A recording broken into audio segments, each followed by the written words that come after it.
All right. What's up, y'all? Welcome to the first episode of the Plainsman Perspective. JP Scott here with Walker Sampson. We're just here to talk some ball. Yep. You know what they call a group of white guys? A podcast. So we're Yes, just here to sir. we're just here to get that going. I've been teasing it a little bit on my Twitter. Oh yeah. Trying to drop some breadcrumbs, get the people excited. But let's see. Yeah, let's see what we got. Yeah. So it was a big game this weekend. Not sure if anyone knew about that, but huge win for Auburn over Alabama in Tuscaloosa. Um, I've I've never seen like a textbook coaching masterclass like I saw this weekend with Bruce Pearl and the way he schemed that defense to hold Bama off the 3-point line. Um, what did you see that was like just impressive? Well, I think kind of what I was watching. I was worried a little bit about a 3 point barrage just because of Mm, how the Florida game went. We looked lazy on defense, like closing out, and we just looked a little undisciplined. yeah. Um, it looked like Bruce did a good job. I mean, we saw the pregame speech in the locker room. Looked like he did a good job of setting the tone. Like this is a big game, and we're gonna play it like a big game until the game's over. And just, I mean, we know who Bruce is as a coach. Like he's one of the best in college basketball, and he showed that. Just getting the guys ready, I think that's the most important thing because we know we can play with anyone, but Mm, if we're undisciplined, Bama's a team that can run you out of the gym for mm. sure. Which is funny to me because they also mentioned on the broadcast Nate Oates almost took the opposite angle because he said like the sideline reporter was like he took all these quotes from like Nick Saban and Tom Brady, I think, and they were like, Mm, if you treat the big game like it's any other game, like the game's not as big, which is kind of yeah, funny because like they show the Bruce, it's kind of like the contrasting perspectives there, but yeah, I mean that defense was just beautiful. I mean, Auburn looked every single time down the floor, first half, second half, like they were not whatever it was. They were gonna let Bama beat them in the paint, and they were not gonna let them mm, get a 3-point shot off because, I mean, when Bama started to make that run, like Auburn went up what 11 or I think it may have been I 15, think we got up to 14. 14, yeah. Yeah, And then Bama, starts chipping away a little bit, and then Sears hits that deep three, and yeah. everyone's thinking, "Oh no, we're cooked. It's over." Like we've Here seen comes this the comeback. before. Yeah, Yeah. Um, but even when they were hitting those shots towards the end, I mean, those were like deep threes. Like Youngblood and Sears, when the teams were going back and forth, like those were some deep shots because yeah. we were sitting on the 3-point line and saying, Do anything sure, else but yeah, this. take your logo shot, but if it goes in, it Yeah, goes in. But we're not letting you sit on the 3-point line. yeah. Well, I mean, it seemed like we employed a similar defense against Tennessee, Yeah. and I mean, when you have shooters like we can give credit to Mark Sears and Youngblood. Those are two of the best shooters in college basketball when they're on, Mm, and so their shots are going to go in. And the same with Chaz Lanier. Like, I mean, he hit that deep three mm, towards the end of the second half that kind of put me on the edge of my seat. I was a little worried, yeah. like if he gets going, it's hard to stop him. But Jordan I Gainey think as the thing, well.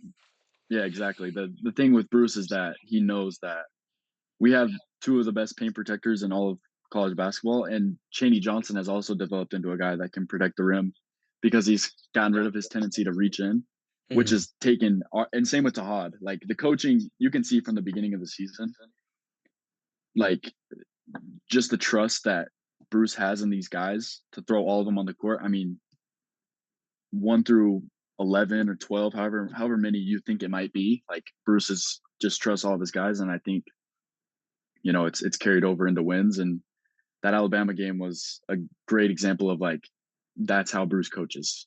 Like we're gonna play the game my way, and we're gonna beat you doing it my way. And sometimes I think teams find a way to beat us, but and not everyone can. You can't win every game.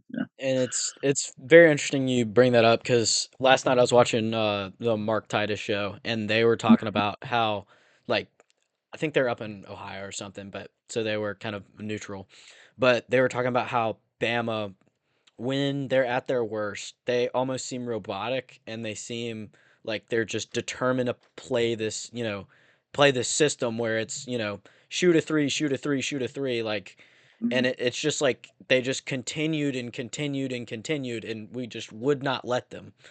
I Yeah, mean, just beautiful defense. Like yeah. I don't think I've seen a more visible coaching masterpiece than I saw defensively in that game. And I mean, we No, I had a agree. great offensive game as well. I mean, we scored 94. I mean, not to say that Bama's defense is Houston or anything, but um, I mean, I think everybody that played over 15 minutes had scored in double figures. I mean, everybody had a big game. Cheney hit a few Yeah. threes.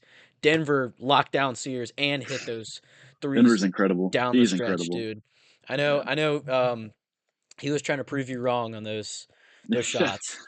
Yeah. No, I caught some heat for it, but Denver, we can talk about Denver for hours on end. I mean, we saw Katie Johnson. We remember the clip of him clamping up Sears before the half, but just like that was every possession. And even when Todd Pettiford ended up on him, or like no matter who it was on Sears, it felt like Denver was setting the tone. Like this is how everyone's going to defend everyone.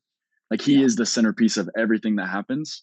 And like we see what happens when he's hitting offensively. He takes us to the moon. Like if he's hitting, we're unbeatable. I really think Mhm. that Yeah. because just him, Miles Kelly, Tahad, Chad, like we have Mhm. so many guys, and I think Denver really is the glue guy. But you could say any of those guys are the glue.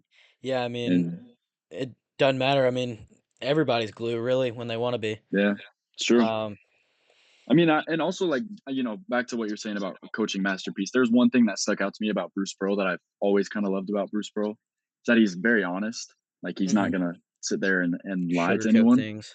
Exactly. So at halftime, when they're asking him, Broom started off hot, and he hasn't really scored since. He's like, "What do you got to do?" He's like, "A good coach would get him the ball." I He's love like, "We got that. to get him the ball more." I love stuff like that. And then in the second half, you see everything's running through Broom, and I mean, we saw what happened. Mhm. Like resulted in a win in a 1 versus 2 matchup on the road. And Coleman, I'll give him credit. That airplane hangar It it was was pretty rocking. It loud. was Yeah, it was rocking. loud in there. I'll give him credit. I know they had to have the sheet to know what The to say, sheet. but it was My it was goodness. loud in there, I and love looking at those things, and Bruce delivered. part of me just is so glad that Auburn doesn't do that because Yeah, it really exposes how many casuals can be in that student section. yeah. Them But you were saying how talking many about fouls is a foul out. one, yeah, 1 versus 2.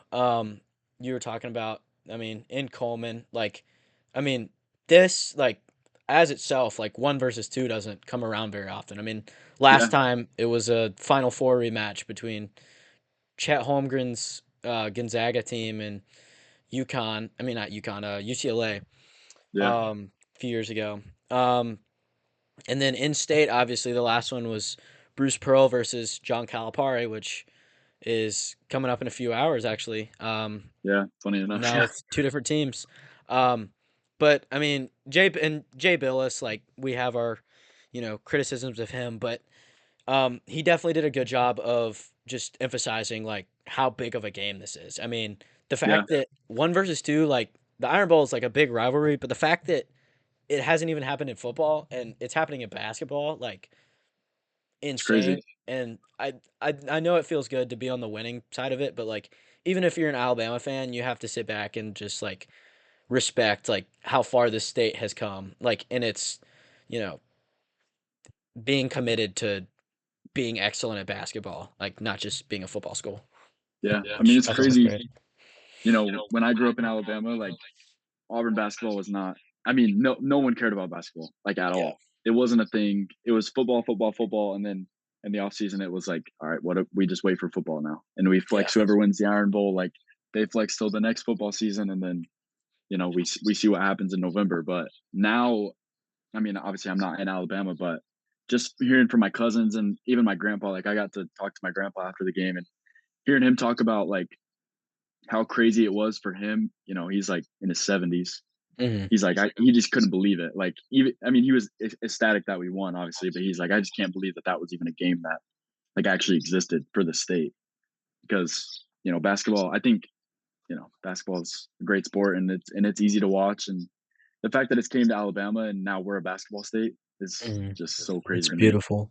Yeah, I mean, because our like, rivalry has more on the line than Duke UNC this year, which yeah, that just doesn't make sense. just wild to say.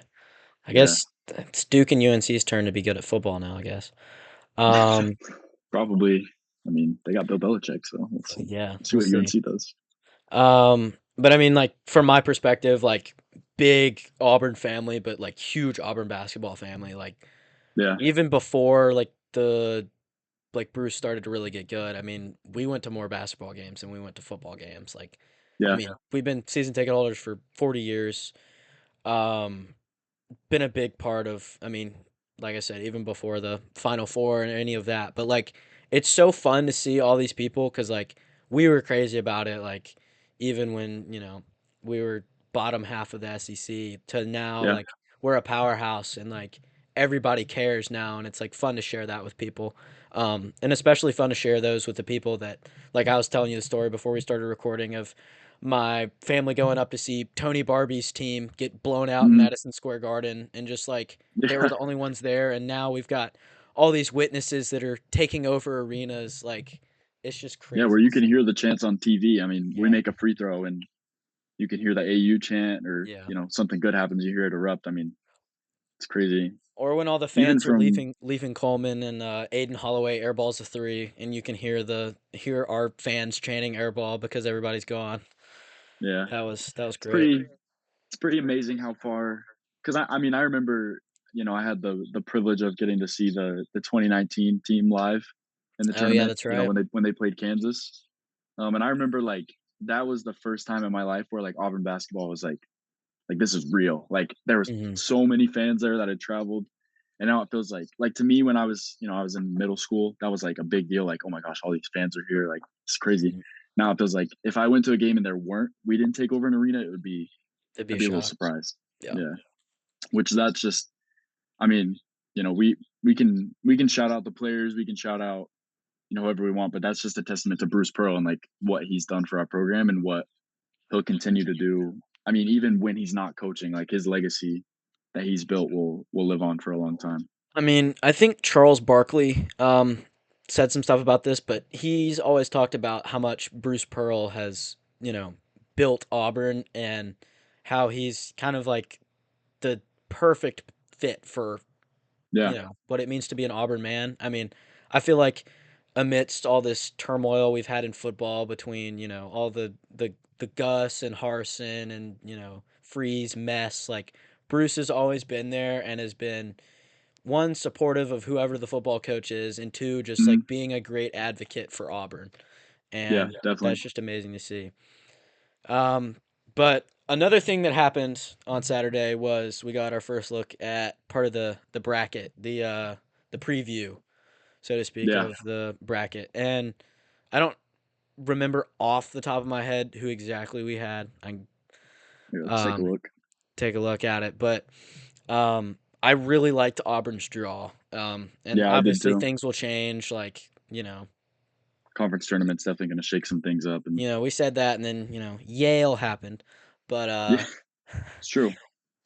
um, Unfortunately, but I really liked our draw, and the other like there's a lot of things that are awesome and in our favor as a one seed, assuming we continue to win, which I think we will. But yeah, um, being in the Lexington 64 and 32 rounds, and then going to Atlanta where like we already had like a huge like win against Ohio State where like the entire arena was orange and blue. Like we had people up in the upper level like of an NBA yeah, arena um which is crazy.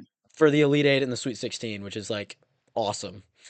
Yeah, Um but what did you think, or I guess what are the teams that are 2, 3, 4, even below that that either you don't want Auburn to play or are a little scared of? I guess. I mean, we're the number one team. Like we shouldn't be scared of hard to be anybody, but scared. like Yeah, it's hard to be scared of anyone. who Um, gives Auburn the biggest challenge, or is somebody that you don't necessarily think we want to see in our bracket? I think. I mean, if we're not talking one seeds, the most team I'll say this: the most team I don't want to play again is Florida. I would agree. I don't want to play Florida again. Hmm. Then, but besides that, I mean, I'm looking at teams like I think Texas Tech is a good team. I was Like, gonna say that too. They were the only team in our little region that I thought could give us trouble. yeah, I don't want to play Texas Tech again. I'd prefer to avoid teams like Iowa State. And Hmm. I mean, you obviously don't want to play. You would prefer to coast, but I do trust that. I think we're such a team. We're a team that can mold and play against anyone. That I just think it's hard for me to say. Besides, like Florida, honestly, Hmm. I mean, and to Michigan. I wouldn't want Michigan to end up anywhere near yeah, us either, don't want to play because Trey Donaldson. Danny Wolf's a freak, and That Trey team is Donaldson has been great. And that team is so funny because it's Trey Donaldson, Danny Wolf from Yale, and then Sam Walters from Bama. yeah, from So Alabama, yeah, yeah, yeah. The four three Michigan, four threes in an open gym. yeah, Legend. yeah, yeah. And then I quoted it with my video. That was That classic, was dude. I think hilarious. about that often. Honestly, that was good. That was a good time. But yeah, I think Florida out of every team probably poses our biggest matchup issue, just because they're so big. Like they have so Yes. many 7 footers, and they have And like Walter Clayton is probably the best guard in the conference. And watching them from behind their bench against Auburn a few weeks ago, they are a carbon copy of Auburn. And I don't mean that from yeah, like a maybe necessarily the way they play or their personnel or their fans or anything like that, but the way they go about their business is eerily similar to Auburn. Like even before like the buzzer for the anthem and all that, their mhm, players do the exact same thing where they dap up the coach, like literally looking at both of the sidelines, like it was literally like a mirror at half court and like it was just the same team like on two different sides. And yeah. It's then Bruce coaching like against his disciple. yeah. And then Bruce runs this first offensive set to start the game and Todd just looks over at him and starts smiling like he knew Bruce was going to run that. Like I mean, Yeah, this guy is like knows Bruce Pearl better than anybody. And I think yeah, that's what scares me so much is that not only cuz like last year when they blasted us in Gainesville, like yeah. yeah, they That was had Walter terrible. Clayton and Zion Pullen and Riley Kugel and all those guys, but like they had a guy that knew us better than anybody. Like Yeah, that's what scares me. And now they they're have always an well even more prepared. cohesive team and Mhm, they still have that coach that knows us better than anybody. And that's why I would yeah, say that would scare me. yeah. I don't. I would prefer. I told all my friends too, like and like my different family members were just talking about, they're like, oh, who do you think Auburn will lose to in conference play? I'm like, if I had to pin one game on who we'd lose to, it'd be Florida, because that's just like Todd Golden. He does his job. Like they're always up to play Auburn, and they're always not because like we're their Super Bowl or whatever, but like Yeah. I think he takes a pride in like knowing what Bruce Pearl is going to Yeah. do and knowing how Bruce Pearl wants to coach, and Hmm. he wants to beat him. Like obviously, I mean, you want to beat your mentor, like Yeah. of I course. mean, it's like the whole stat. Like I remember they used to show it before. Of course, Jimbo Fisher of all people broke it. But Nick Saban versus his assistants. Like at one point, it was like what, like 34-0 or something like that. Yeah. Before Jimbo won in 2021, I think. Mhm. Um, but it's like that. Like you just have a drive to beat the person that taught you all that stuff because it's like, you're ascending to a level higher than they are, and Yeah. passing the game along because look, I mean, Bruce has only got a few more years left in the tank. I mean, unfortunately, we're gonna have to face that.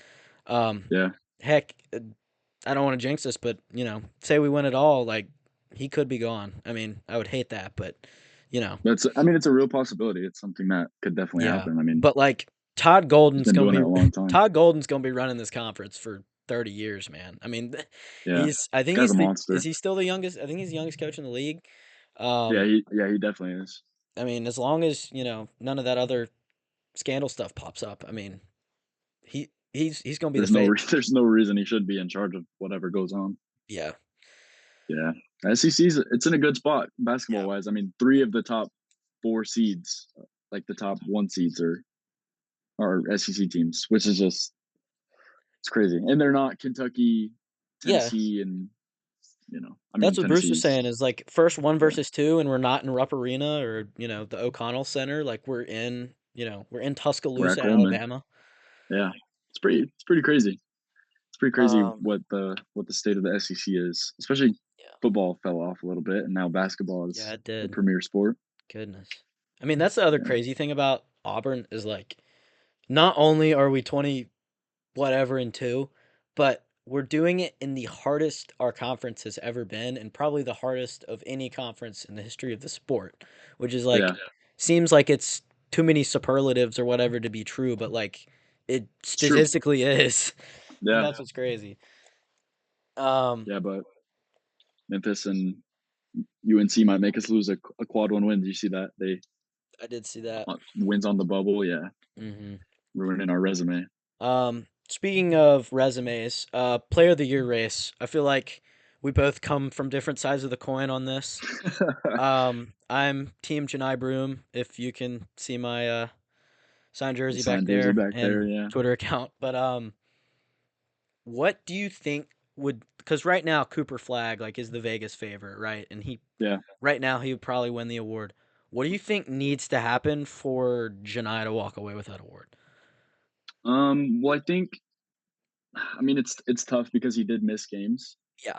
And I think the thing about Broom that makes it hard for him to come back is because of those missed games. Like Yeah. Cooper Flag hasn't missed any games. Obviously, he's playing in a worse conference. Mhm. And like I know, I've gotten some flack for saying that Flag is the best player in the country because like our fans don't like me saying that. I do think though that Janai Broom is the national player of the year. I think he's the most valuable player in college basketball. Yeah. Because if you watch, I mean, same with Cooper Flag, he has his fingerprints on everything.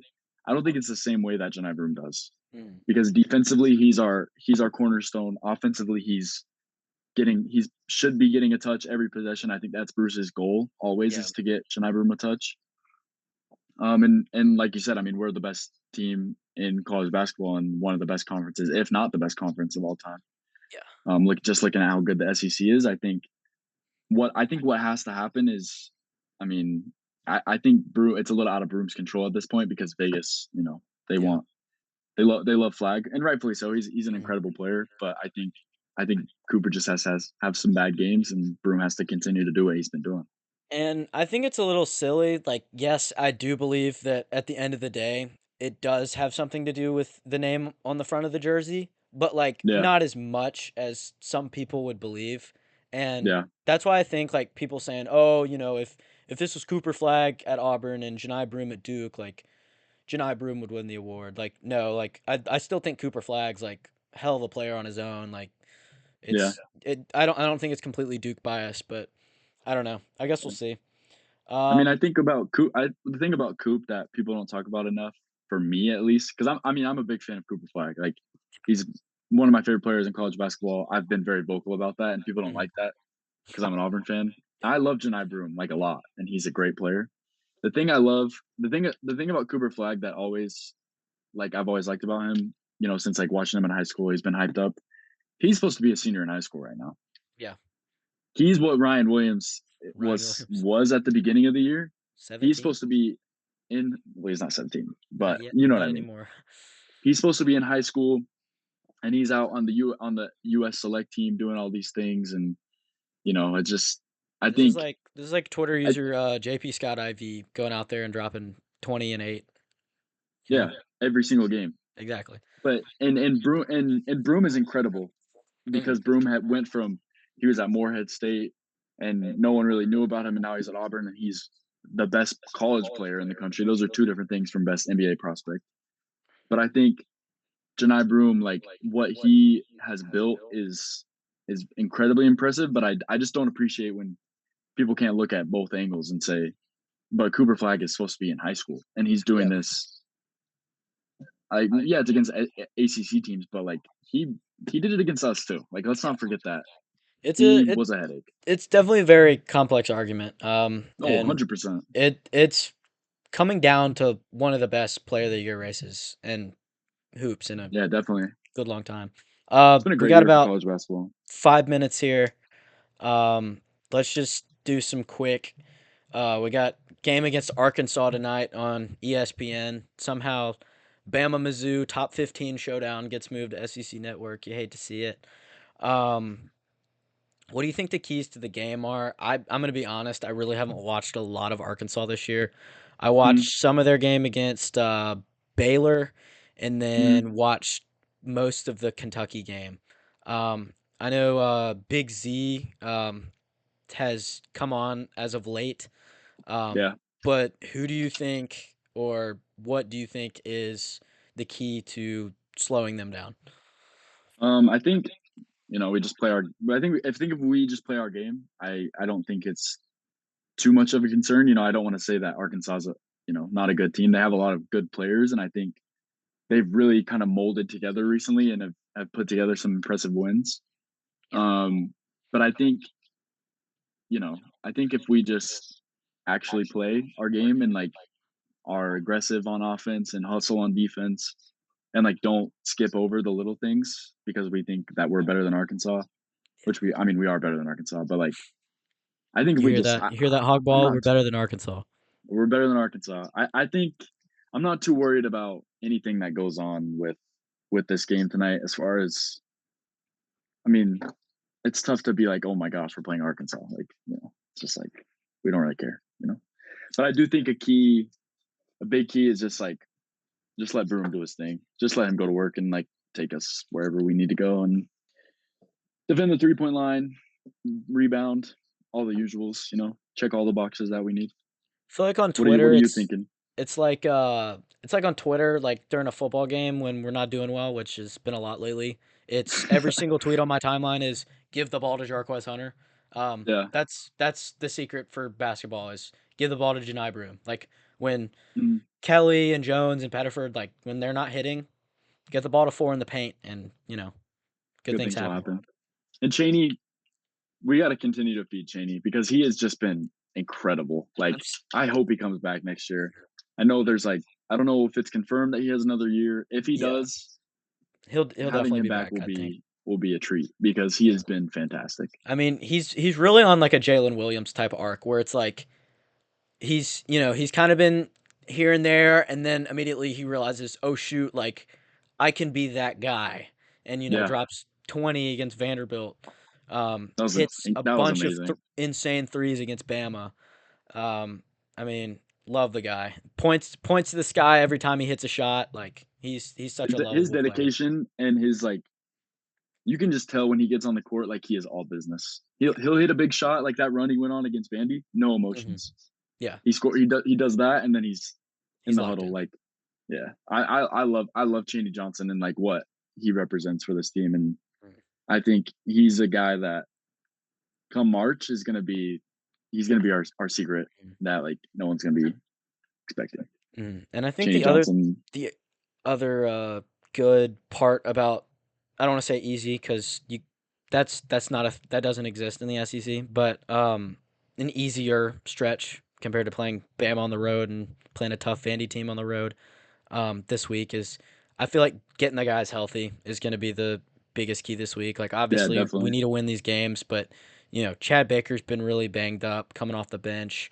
Broom obviously I mean, I had a heart attack when, yeah. he When that started ankle limping. I was, was like, "Oh, great, Bama's gonna win this, and Broom's gonna get hurt." But, um, just getting the guys back healthy. I mean, it's a long year, and I feel like Bruce is kind of in previous years. He's been all about this depth, but now he's kind of shrunk the rotation a little bit. I mean, we still play a bunch of guys, but it's not the 11 guys plus Leor Berman like it was last yeah, year. Leor getting matched up on Mark Sears in the perimeter. Shout out Leor Berman. Shout out Leor's biggest fan, Brandy, the goat.